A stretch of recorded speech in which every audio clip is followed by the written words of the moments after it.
Hello everyone, and welcome back to another Will Cinematics review. Today I'm reviewing the Snyder's Justice League. So this 4-hour event was released on Friday, and since then it's gotten good and bad reviews. I personally loved it. Okay, let's dive in.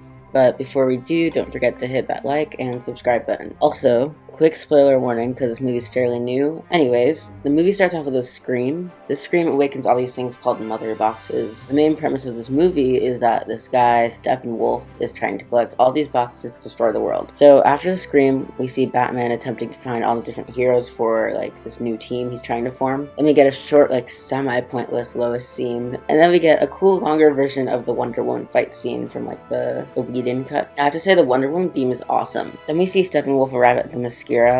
He gets their box. And it's a really cool battle. It's much more drawn out and much longer. After that, there are a couple cyborg scenes. We actually get a lot of cyborg scenes in this movie. Not only that, but this movie is definitely worth the 4 hours. I know it seems like a lot, but it really only feels like 3, maybe 2.5 hours. Anyways, Diana explains the backstory of the boxes and Darkseid, and we see a much longer version of the flashback, with way more explanation. After that, we get this kind of weird Flash scene. It was cool to see his powers and the speed he ran, but the whole thing with the girl just felt like a little cheesy. I personally didn't love the music choice that much. A lot of people did. It just wasn't for me. This movie definitely gives his character more time to shine.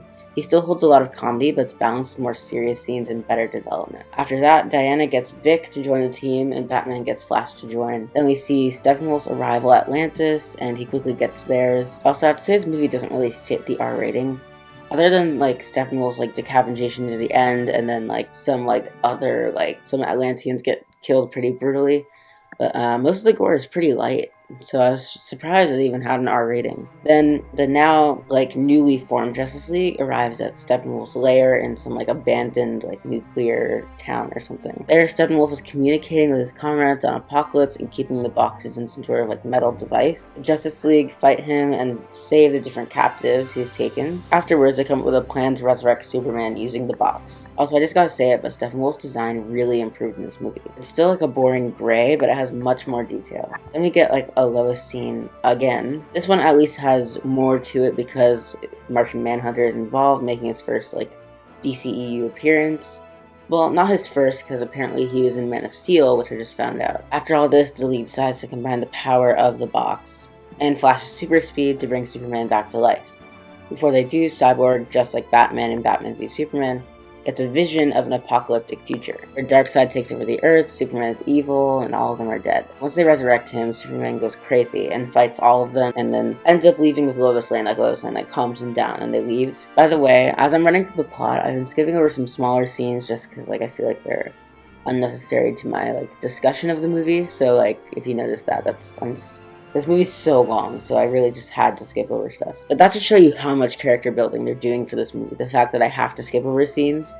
It's really a different movie in both quantity and quality than the first one. After watching, I feel much closer to these characters than I ever could have after the 2017 version.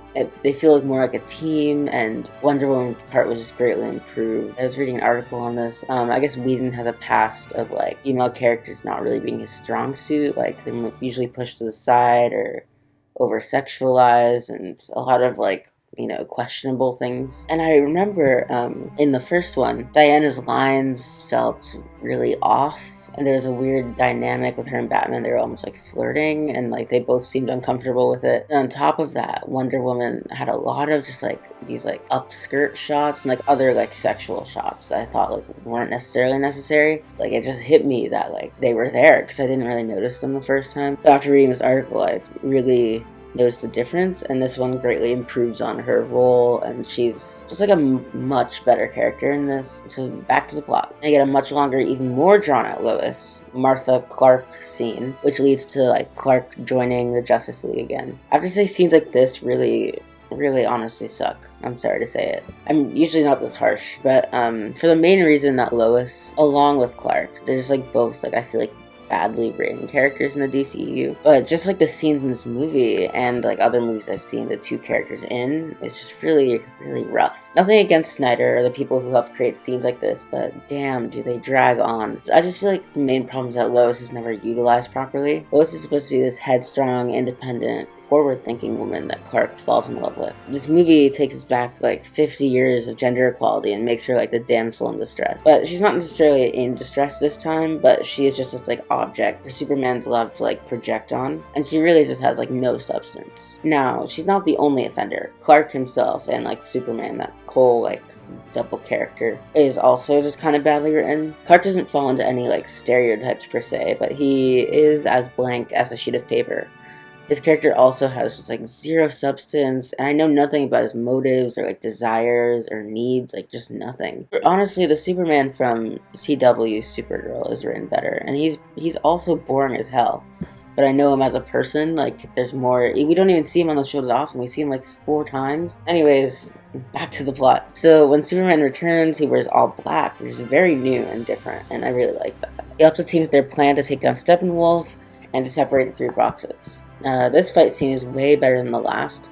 They remove the like really weird like red sky in the background, and they also remove the weird scene with the Russian family. There was like a long drawn out scene of this like family and like living in the town near where Steppenwolf takes over, and it shows them like evacuating and all the like parademons showing up and Flash like helping them escape, and like it made sense. Like I see what Whedon was trying to do. He was trying to show that like the like little people that are affected by like superheroes, there's like giant events that happen. I just feel like it didn't work. Like it almost reminds me of just the whole idea of from the Avengers of like the Sokovia Accords. Like it's like they were trying to do good, but like it went wrong, and like people are still holding them accountable.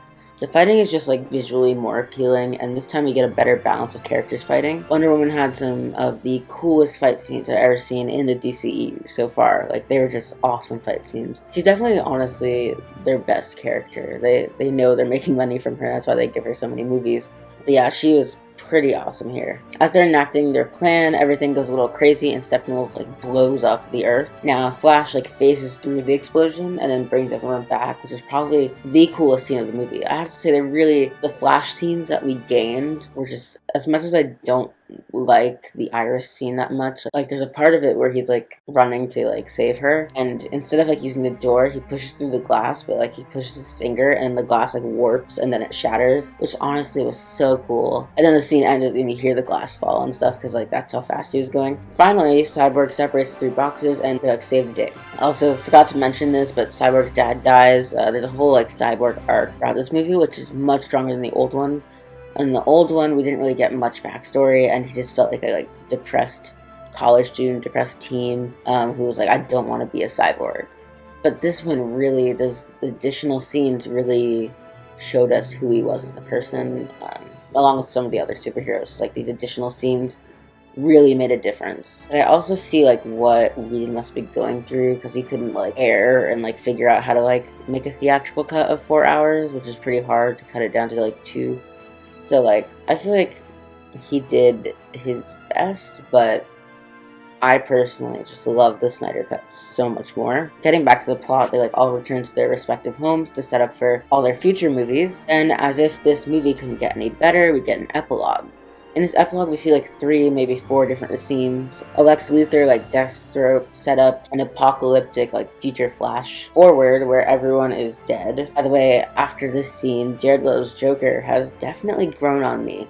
And lastly, a Martian Manhunter scene. Okay, here's my rating. The main characters I said 8 out of 10 because the Justice League, like themselves as a team, was really improved. For supporting characters, I said 5 because Lois and other supporting characters need a lot of just like help. Like those characters, like there's those scenes I couldn't sit through. Like I remember the one time, so I never let the movie like stop playing, and the one time I got up, I went to the bathroom and like got water, was during the Lois scene, just because like Amy Adams is doing a good job. She's a great actress. It's more, I feel like the material they're giving her just like isn't good. Like I think she's trying, but like there's not, it's really hard to save a role like that. Yeah, but I feel like she's definitely one of those female characters they're misusing. Not saying she needs like superpowers or her own movie or needs to be like that much more involved, but like she needs to be more involved than just like this like thing Clark comes home to. I'm not sure though, because like a lot of the other movies don't really have the superheroes have like romantic interests. But even like Wonder Woman, like the first one, Wonder Woman for example, that one has like Steve, and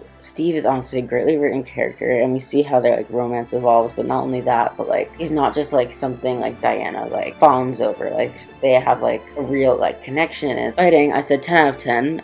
It really had some of the best fight scenes I've ever seen, comparable to some of like the like mediocre and some of the great Marvel scenes. Like CGI, I said 8 out of 10 because it was pretty stellar all around, minus some like cyborg moments looked a little off. Ending, I said 9 out of 10 because of that great epilogue. I said 9 instead of 10 because of the apocalyptic flash forward was a little confusing for me, and they were saying a lot of they were using a lot of like pronouns.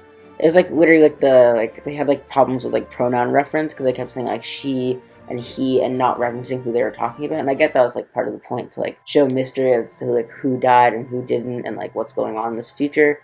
But like it was still very like I literally had to pause and rewind to like figure out what was going on there because I was just so confused as to like who was being referenced, and they were also kind of mumbly. But I guess it gives me some hope for the DCEU and like where they're gonna go with that. After the first Justice League movie, I was really concerned because I was like, where are they gonna go with the DCEU? Because like if this is like one of their best, like I can't imagine it getting any better. And this really changed my mind and showed me that like they really have potential to be like almost like Marvel or possibly like as good as Marvel. I feel like their biggest mistake was definitely the fact that they didn't release movies for each of the characters before Justice League coming out, following Marvel where they released like movies for most if not all of their characters before the Avengers movies or like Infinity War. Like every character like had like at least some backstory before coming into Infinity War. For villains, I said 8 out of 10 because both Darkseid and Steppenwolf were highly improved upon. Darkseid, I'm saying he was improved upon because he wasn't even in the other one. And score, I said 10 out of 10 because of the great updated score. I really love the music. It's still like stuck in my head, and that like theme for Justice League was pretty cool. Overall plot, I said 7 out of 10 because it has been so greatly improved upon. Like it's just much better, higher quality with those scenes added. My overall score is 9 out of 10 for the reason that this is probably the biggest turnaround I've ever seen for a movie. I was not expecting this at all.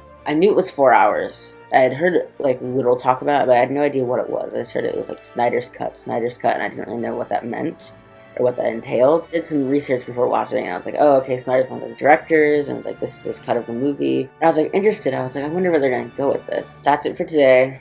As always, remember to like and subscribe, and watch out for my Aladdin review, which is coming out soon.